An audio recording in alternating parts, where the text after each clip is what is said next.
Hello everyone, welcome to Commerce School. So today we are going to learn in economics the determinants of demand. Okay, so we are learning the chapter third A, right? तो अभी तक हमने पढ़ा है types of demand के बारे में. Last chapter में हमने टाइप्स ऑफ डिमांड पढ़ा था. तो अभी आज हम पढ़ेंगे determinants of demand. Okay, so determinants of demand, what it mean by determinants of demand? Determinants of demand means the factors which affect the demand. Means हम कभी भी किसी भी चीज़ की डिमांड करते हैं तो बहुत सारी ऐसी चीज़ें होती है जो हमारी डिमांड पे असर डालती है. ठीक है, जैसे क्या प्राइस. जब आप कोई भी चीज़ खरीदने जाते हैं तो आप सबसे पहले उस चीज़ की प्राइस पता करेंगे, मीन्स उस चीज़ की कीमत कितनी है ना.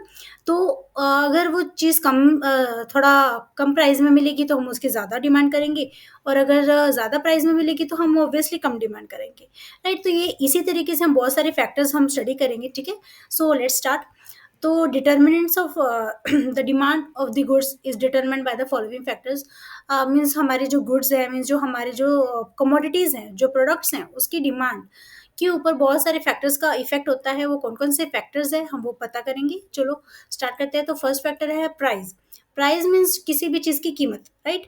तो price determines the demand for a commodity to a large extent. जब हम प्राइस की बात करते हैं, जब हम डिमांड की बात करते हैं, तो डिमांड जब भी हम किसी चीज़ की प्रोडक्ट जब भी हम किसी चीज़ की डिमांड करते हैं तो उस पे इफ़ेक्ट करने वाला सबसे मेन जो फैक्टर है, जो डिटर्मिनेंट है, वो है price, right.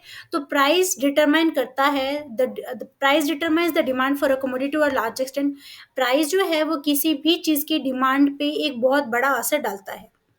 Consumers prefer to purchase a product in the large quantity when the price of the product is less. Yes, very this is a exact point.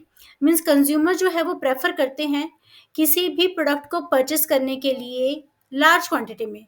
कोई भी कंज्यूमर लार्ज क्वांटिटी में किसी भी product को कब purchase करेगा? अगर उस प्रोडक्ट का प्राइस क्या है, कम है, right. When the price of the product is less. Yes, जब भी कोई, अगर मैं भी मान लो कोई भी चीज़ का प्रोडक्ट प्राइस अगर कम है तो मैं उसे ज़्यादा क्वांटिटी में खरीद लूँगी. And they purchase and they purchase your product in the small quantities when the price of the product is high. अगर कोई चीज़, अगर वही चीज़ हमें ज़्यादा दाम में मिल रही है, महंगी मिल रही है, हाई प्राइजेस में मिल रही है, then I will demand in the less quantities, right. तो इस तरीके से हम बोल सकते हैं जो प्राइस है और जो डिमांड के बीच का रिलेशनशिप है वो इनवर्स रिलेशनशिप है. What it mean by inverse relationship? So this is what the law of demand. Law of demand हम पढ़ेंगे, उसमें हम ये देखेंगे कि law of demand exactly what is law of demand. Law of demand states that कि means other things being equal, means बाकी चीज़ों को आप एक बार ध्यान में मत रखो, हम सिर्फ प्राइस और डिमांड के बारे में बात करेंगे. प्राइस और डिमांड के बीच का रिलेशनशिप जो है वो है इनवर्स है, मीन्स अपोजिट है. हाउ? देखो, जब भी आप प्राइस बढ़ेगा तो डिमांड कम होगी, राइट. और प्राइस कम होगा तो डिमांड बढ़ेगी, है ना. तो इसे बोला जाता है inverse relationship. Okay, so another factor which affect the demand, that is a income, right. अगर आपकी इनकम ज़्यादा है तो ऑब्वियसली आप ज़्यादा खर्चा करेंगे, ज़्यादा कमोडिटी परचेस करेंगे, ज़्यादा क्वांटिटी में परचेस कर पाएंगे. आपको उस टाइम पे इफेक्ट नहीं होगा कि आपका उस चीज़ का प्राइस कितना है ना. तो इनकम भी एक ऐसा फैक्टर है जो प्राइस पर जो इनकम सॉरी जो किसी भी प्रोडक्ट की डिमांड पे बहुत असर डालता है. वो क्या है? Income of the consumer decides the purchasing power. Yes, जब भी किसी कंज्यूमर की इनकम, जो उसका कमाई है, अगर वो ज़्यादा है तो उसी से डिसाइड होता है कि उसकी खरीदने की क्षमता कितनी है, मीन्स उसकी purchasing power, which in turn influences the demand for the product, जिससे उस प्रोडक्ट के डिमांड पे इफेक्ट होता है ना. Rise in income will lead to a rise in demand. अगर हमारी इनकम बढ़ती है तो उससे डिमांड भी बढ़ेगी फॉर द प्रोडक्ट, है ना. कि कोई भी चीज़ आप कमोडिटी खरीदना चाहते हैं तो आप वो इजीली परचेस कर पाएंगे क्योंकि आपके पास उतना इनकम है. And a fall in the income, अगर आपकी इनकम कम हो जाती है, will lead to a fall in the demand for the commodity. अगर आपकी इनकम कम हो जाती है तो आपकी डिमांड भी उस कमोडिटी के लिए क्या हो जाएगी? कम हो जाएगी. मीन्स हम आप देख सकते हैं कि आप देख रहे हो कि इनकम बढ़ेगी तो डिमांड बढ़ेगी, इनकम कम होगी तो डिमांड भी कम होगी. तो इसका मतलब ये क्या है? इनकम और डिमांड के बीच का कैसा रिलेशनशिप हुआ? पॉजिटिव हुआ, है ना. जबकि प्राइस और डिमांड के बीच का रिलेशनशिप कैसा था? इनवर्स था, मीन्स अपोजिट था. Okay, then another one third factor states that prices of the substitute goods. पहली बात तो हमें ये पता होना चाहिए what you mean by substitute goods. Substitute goods are the goods which can replace each other. Okay, जैसे हम एक चीज की जगह पर दूसरी चीज की डिमांड करते हैं तो उन्हें बोला जाता है सब्स्टिट्यूट जो रिप्लेस कर सकती है एक दूसरे को। जैसे कि हम बोलेंगे, जैसे आप बोल सकते हो कि शुगर की जगह पर हम जैगरी मीन्स गुड़ यूज कर सकते हैं, है ना? आप ऐसा बोल सकते हो कि शुगर की जगह हम जैगरी यूज कर लेंगे। तो इस तरीके से आप बोल सकते हो ये सब्स्टिट्यूट गुड्स है। Okay, if the substitute goods is available at a lower price, मान लो आपको कोई भी सब्स्टिट्यूट गुड्स कम दाम पे मिल जाता है, जैसे कि मान लो आपको चीनी अगर कम दाम पे मिल जाती है, then if a substitute good is available at a lower price, अगर आपको चीनी कम प्राइस पे मिल जाती है, then people will demand cheaper substitute goods then the costly goods. तो आप गुड्स की डिमांड क्या करेंगे, मतलब आपको अगर चीनी कम दाम पे मिल जाती है तो हम उसका जो चीनी का सब्स्टिट्यूट गुड क्या है, जैगरी गुड़, है ना? तो हम गुड़ की डिमांड क्या कर देंगे, कम कर देंगे। मीन्स अगर एक चीज की प्राइस बढ़ जाती है तो दूसरे की डिमांड क्या हो जाती है, बढ़ जाती है ना? मीन्स चीनी का प्राइस बढ़ेगा तो चीनी की डिमांड कम हो जाएगी, तो किसकी डिमांड बढ़ेगी, गुड़ की, है ना? तो इस तरीके से हम बोल सकते हैं अगर चीनी का प्राइस बढ़ेगा तो गुड़ की डिमांड बढ़ेगी, चीनी का प्राइस कम होगा तो हम चीनी खरीदेंगे ना, गुड़ नहीं खरीदेंगे। तो इसका मतलब क्या है, चीनी का प्राइस बढ़ेगा तो गुड़ की डिमांड क्या हो जाएगी, कम हो जाएगी। मीन्स एक जो सब्स्टिट्यूट गुड्स है, जो दो सब्स्टिट्यूट गुड्स है, उसमें से एक सब्स्टिट्यूट गुड की प्राइस बढ़ने से दूसरे सब्स्टिट्यूट गुड की डिमांड क्या हो जाती है, कम हो जाती है। ओके, तो फॉर एग्जाम्पल आपको यहाँ पर एग्जाम्पल में क्या दिया है, देखते हैं।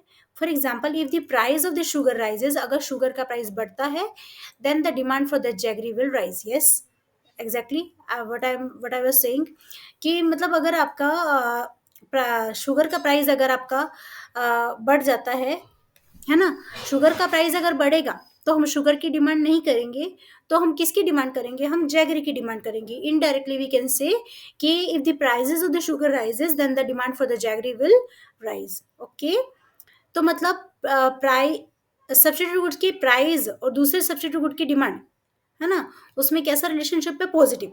अगर एक सब्स्टिट्यूट गुड का प्राइस बढ़ रहा है तो दूसरे सब्स्टिट्यूट गुड की डिमांड बढ़ेगी, और एक सब्स्टिट्यूट का प्राइस अगर कम हो रहा है तो दूसरे सब्स्टिट्यूट गुड्स का डिमांड भी क्या हो जाएगी, कम हो जाएगी, है ना? आगे fourth, prices of the complementary goods. अब कॉम्प्लीमेंट्री गुड्स किसे बोलते हैं, कॉम्प्लीमेंट्री गुड्स वो गुड्स होते हैं जिन्हें साथ में डिमांड किया जाता है, means they are demanded jointly, उन्हें हम साथ में डिमांड करेंगे। ठीक है, अब उनके प्राइजेस से कैसे इफेक्ट होगा देखते हैं हम। Changes in the prices of the commodity, अगर किसी भी कमोडिटी, अगर एक कमोडिटी के प्राइस में चेंज होता है, would also affect the demand for the other commodity. For example मैं आपको बताती हूँ, जैसे कार एंड पेट्रोल है, ठीक है, या फिर car and fuel means diesel भी ले सकते हैं हम। अगर कार एंड फ्यूल है, पेट्रोल है, जो अगर पेट्रोल का दाम बहुत ज़्यादा बढ़ गया है तो किसकी डिमांड कम हो जाएगी, कार की डिमांड बढ़ेगी या कम हो जाएगी, कार की डिमांड क्या हो जाएगी, कम हो जाएगी। क्योंकि अगर आप कार खरीदोगे तो आपको पेट्रोल तो उसमें डलवाना पड़ेगा, है ना? तो पेट्रोल डलवाएंगे तो बहुत महंगा पड़ेगा क्योंकि पेट्रोल का प्राइस बहुत ज़्यादा हो गया है। तो पेट्रोल का दाम बढ़ने से हमारी कार की डिमांड क्या हो जाएगी, कम हो जाएगी। मीन्स प्राइस बढ़ रहा है पहले कॉम्प्लीमेंट्री गुड्स का, और दूसरे कॉम्प्लीमेंट्री की डिमांड क्या हो जाती है, कम हो जाती है ना? क्योंकि हम उन्हें साथ में डिमांड करने वाले हैं। Okay, just like ball pen, just like ink pen and ink. अगर आपने इंक पेन खरीदा तो आपको इंक लगेगी, और अगर इंक का प्राइस बहुत ज़्यादा है तो आप इंक पेन की डिमांड भी क्या हो जाएगी, कम हो जाएगी, क्योंकि इंक बहुत महंगी है ना? तो क्या दिया है, for example car and fuel, yes मैंने भी वही बोला था, car and fuel, if the price of the fuel rises, अगर फ्यूल का प्राइस बढ़ जाता है, then the demand for the car will fall, तो कार की डिमांड भी क्या हो जाएगी, कम हो जाएगी। ओके, सो अनदर फैक्टर जो हमारी डिमांड पे इफेक्ट डालता है, किसी भी प्रोडक्ट की डिमांड पे इफेक्ट डालता है, वो है nature of the product. Okay, nature of the product what it means आपका जो प्रोडक्ट है वो कैसा है। अगर मान लो आपका गेहूं है या फिर आटा है या सब्जी है ना, वो हमारी एक नेसेसिटी है, राइट? वो हमारी नेसेसिटी है। अगर आपकी नेसेसिटी है और उसका प्राइस बढ़ भी जाता है या फिर हमारी इनकम कम है, तब भी हम उसे खरीदेंगे, है ना? तो if the commodity is a necessity, अगर कोई चीज आपकी जरूरत है and it's use is unavoidable, और उसका यूज जो है आप खत्म नहीं कर सकते, है ना? जैसे पेशेंट है, उसके लिए दवाई क्या है, नेसेसिटी है। अगर वो गरीब है, अमीर है, या फिर उसका मेडिसिन का प्राइस बहुत ज़्यादा है, या फिर वो उस पर्सन की इनकम बहुत कम है, in all these conditions even we will purchase that commodity, है ना? तो उस टाइम पे ये सारी चीज़ें इफेक्ट नहीं करती, क्योंकि वो चीज़ हमारी क्या है, नेसेसिटी। इस वजह से उस प्रोडक्ट का, जो भी आप प्रोडक्ट की डिमांड की बात कर रहे हैं, उस प्रोडक्ट का नेचर पे डिपेंड करता है कि हमारी डिमांड कैसी होगी, है ना। Then its demand will continue to be the same irrespective of the corresponding price. अगर वो चीज़ हमारी कमोडिटी है, हमारी नेसेसिटी है, तो हमारा डिमांड उस चीज़ के लिए उतना ही होगा, भले उसका प्राइस बढ़े कम हो, हमारी इनकम ज़्यादा हो या कम हो, है ना। For example, medicine to control the blood pressure. अगर मान लो आपके घर में कोई एक पेशेंट है, आपकी फादर मदर, जिनका बीपी का प्रॉब्लम है, तो या फिर कोई भी प्रॉब्लम है, मेडिकल कोई भी प्रॉब्लम है, तो मेडिसिन उसके लिए एक नेसेसिटी है, तो उसका यूज हम अवॉइड नहीं कर सकते, है ना। तो इस तरीके से हम बोल सकते हैं कि अगर किसी भी प्रोडक्ट की डिमांड डिपेंड करती है उसकी नेचर पर। Okay, and the six one is size of the population. Yes, population, अगर हम किसी भी चीज की डिमांड इफेक्ट होती है उस एरिया की पॉपुलेशन पे। हाउ? देखो, अगर मान लो आपके एरिया में एक ही शॉप है, उसके ऊपर जो भी मिल्क है ना, और आपके एरिया में 10 घर है, वो 10 के 10 घर उसी शॉप से मिल्क खरीदते हैं, तो ऑब्वियसली उस मिल्क की डिमांड क्या है, ज़्यादा है। अगर आपके एरिया में 2 ही घर हैं और आप उस शॉप से सिर्फ 2 ही घर मिल्क लेते हैं, तो उसकी डिमांड क्या होगी, कम होगी, है ना। तो डिपेंड करता है कि पॉपुलेशन कितनी है। अगर पॉपुलेशन ज़्यादा है तो डिमांड ज़्यादा है, पॉपुलेशन कम है तो डिमांड क्या रहेगी, कम रहेगी, है ना। Larger the size of the population, greater will be the demand. अगर पॉपुलेशन बड़ा है तो डिमांड भी बड़ी होगी for a commodity, and the smaller the size of the population, है ना। अगर पॉपुलेशन का साइज कम है तो smaller will be the demand for the commodity, right. अगर पॉपुलेशन ज्यादा है तो डिमांड ज्यादा है, पॉपुलेशन कम है तो डिमांड भी क्या रहेगी, कम रहेगी। Okay, and the seventh one, expectation about the future prices. Yes, अगर आपको उम्मीद है, एक्सपेक्ट है कि फ्यूचर में प्राइजेस, किसी भी चीज के प्राइजेस क्या हो जाएंगे, कम हो जाएंगे, तो आप ऑब्वियसली बाद में डिमांड करेंगे, है ना। जैसे मान लो अभी जैसे चिप्स का मौसम चल रहा है, अभी समर है, तो लोग अपने घर में चिप्स वगैरह बनाते हैं, तो जो ये पोटैटोज है ना, बटाटा जो है उसके दाम बहुत ज़्यादा बढ़ जाते हैं। तो हम ये सोचते हैं कि अभी बहुत ज़्यादा दाम बढ़े हुए हैं, तो हम बाद में ज़्यादा पोटैटो खरीदेंगे, है ना, क्योंकि अभी बहुत महंगे मिलते हैं। मैंगोज़ है, बहुत महँगे मिल रहे हैं, हम सोचते हैं कि थोड़ा बाद में वो सस्ते हो जाएँगे, है ना? तो ये एक्सपेक्टेशन है, ये हमारी उम्मीद है कि किसी भी प्रोडक्ट का प्राइस क्या हो जाएगा, बाद में कम होगा या ज़्यादा होगा। तो क्या दिया आपको, if the consumer expects the price to fall in the future. अगर किसी कंज्यूमर को ये उम्मीद है कि फ्यूचर में उस चीज़ का प्राइस क्या हो जाएगा, कम हो जाएगा, he will bye less in the present at the prevailing prices. Yes, तो फिर वो जो आज के प्राइसेस पे वो चीज़ को क्या खरीदेगा, कम क्वांटिटी में खरीदेगा। अगर उसे ज़्यादा खरीदना भी है तो वो बाद में खरीदेगा, है ना।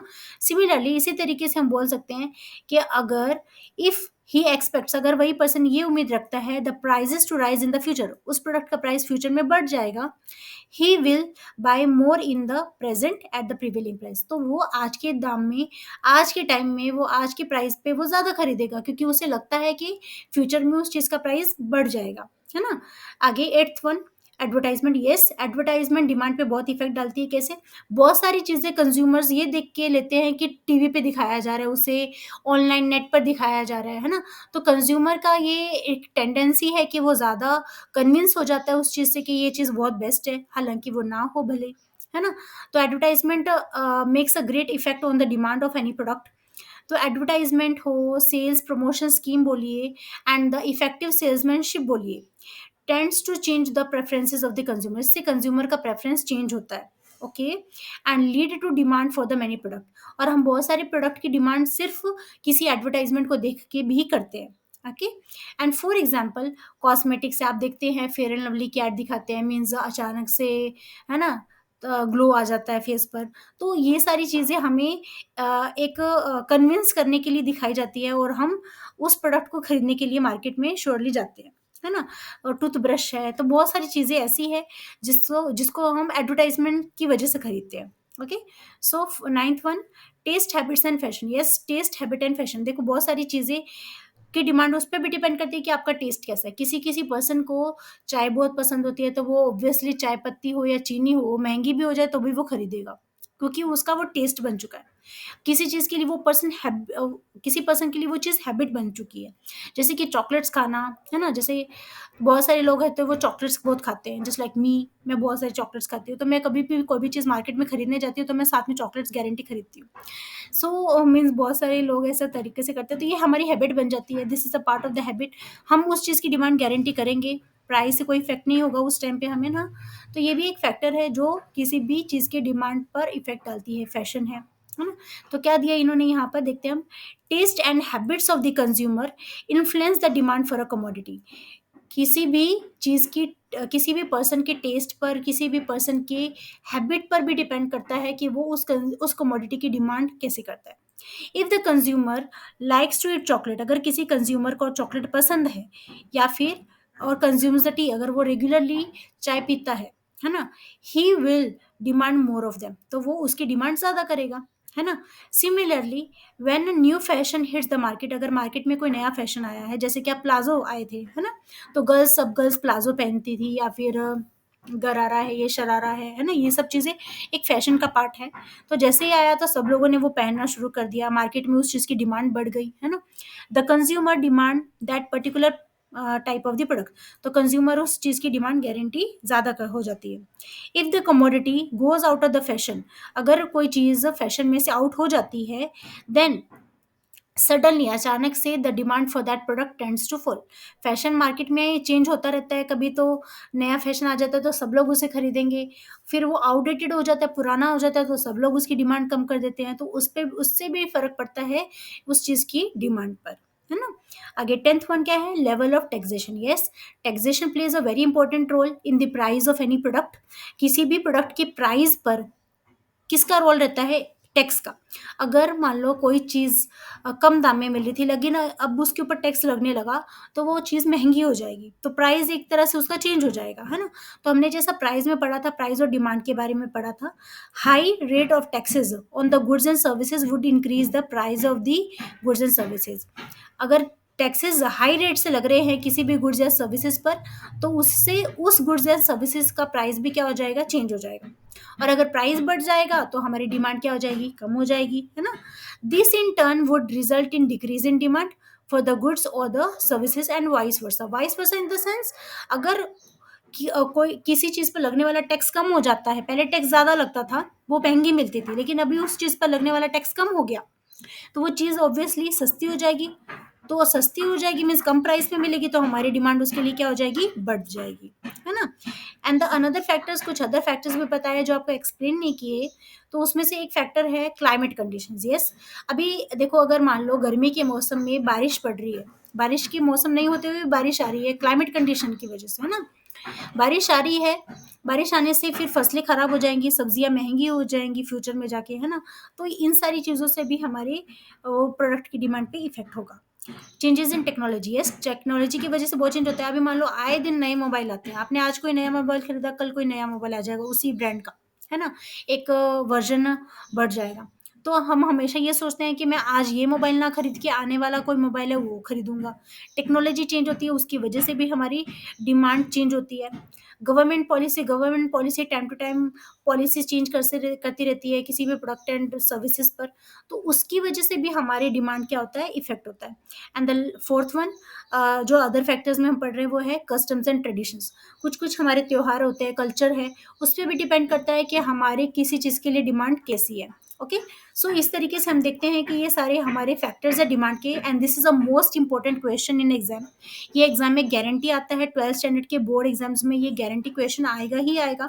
आप जस्ट ये पॉइंट्स जो है, प्राइस, डिमांड, ये सारे point, price, demand, prices of the substitute goods, price of the complementary goods, nature of the product, size of the population, आप ये जस्ट पॉइंट याद रखिए। ये सारे 11 पॉइंट्स है ना, 11 पॉइंट्स में भी 4 पॉइंट्स, आप जस्ट ये पॉइंट ध्यान में रखिए, और अंदर से एक्सप्लेनेशन जस्ट आप समझ के लीजिए।